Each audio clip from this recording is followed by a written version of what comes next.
పెద్దపల్లి జిల్లాలో రామగుండంను చెత్తరహితంగా తీర్చిదిద్దడంలో ప్రతి ఒక్కరూ భాగస్వాములు కావాలని రామగుండం శాసనసభ్యులు ఎంఎస్ రాజ్ ఠాకూర్ పిలుపునిచ్చారు. ప్రజాపాలన ప్రగతి ప్రణాళికలో భాగంగా రామగుండం నగరపాలక సంస్థ కార్యాలయంలో 5K రన్ను కార్యాలయ ఆవరణలో మేయర్ మహంకాళి స్వామితో కలిసి పచ్చజెండా ఊపి ఆయన ప్రారంభించారు. నగరపాలక సంస్థ కార్యాలయం నుండి గోదావరి ఖని చౌరస్తా వరకు రన్ను నిర్వహించారు. చౌరస్తాలో మానవ హారాన్ని కూడా నిర్వహించారు. ఈ సందర్భంగా ఆయన మాట్లాడుతూ 2 ఏళ్ల కాలంలో రేవంత్ రెడ్డి ప్రభుత్వం అనేక అభివృద్ధి కార్యక్రమాలు, సంక్షేమ కార్యక్రమాలు చేపడుతూ రాజకీయాలకు అతీతంగా అద్భుతమైన పరిపాలన అందిస్తున్నదని ఆయన చెప్పారు.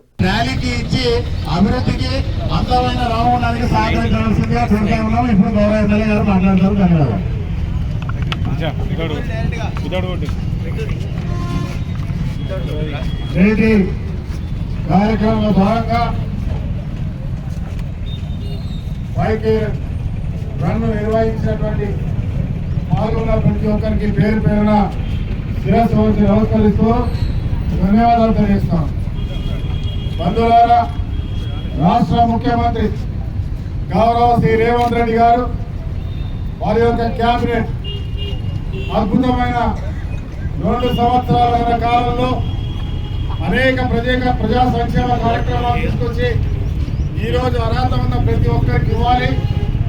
అదే మాదిరిగా అనేక పల్లెలు, నగరాలను అభివృద్ధి చేస్తూ ముందుకెళ్తూ ఈ రాష్ట్రాన్ని దేశంలో నంబర్ 1గా తీర్చిదిద్దే సమయం ఒక పటిష్టమైనటువంటి సంకల్పంతో ముందుకు పోతా ఉన్నాం.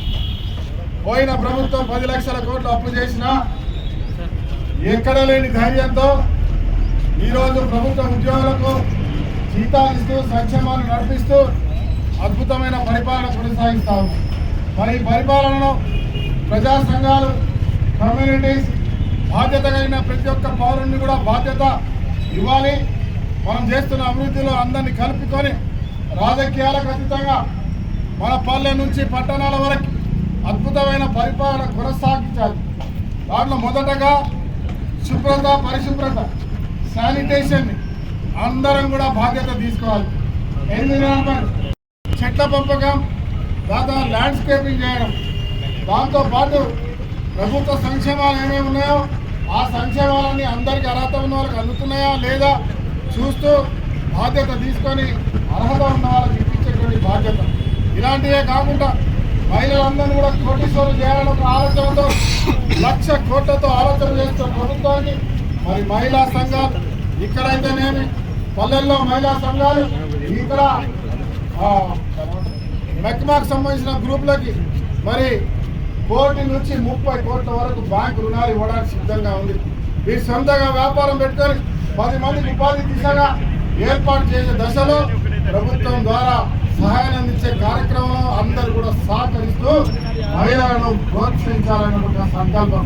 దాంతోపాటు చదువుకున్న వారికి 1,00,000 ఉద్యోగాలు సుమారుగా ప్రభుత్వం నిరోధించింది. 2 లక్షల ఉద్యోగాలు ప్రైవేట్ ఉద్యోగాలు ఇచ్చింది. ఈ ప్రాంతంలో కూడా అనేక మందికి ఉద్యోగాలు వచ్చినాయి. మేము మాకు సాధ్యమైనంత వరకు ప్రైవేట్ శాఖల్లో ఉద్యోగాలు ఇప్పించడం ఇంకా ఇవ్వడానికి ప్రయత్నం చేస్తా ఉన్నాం.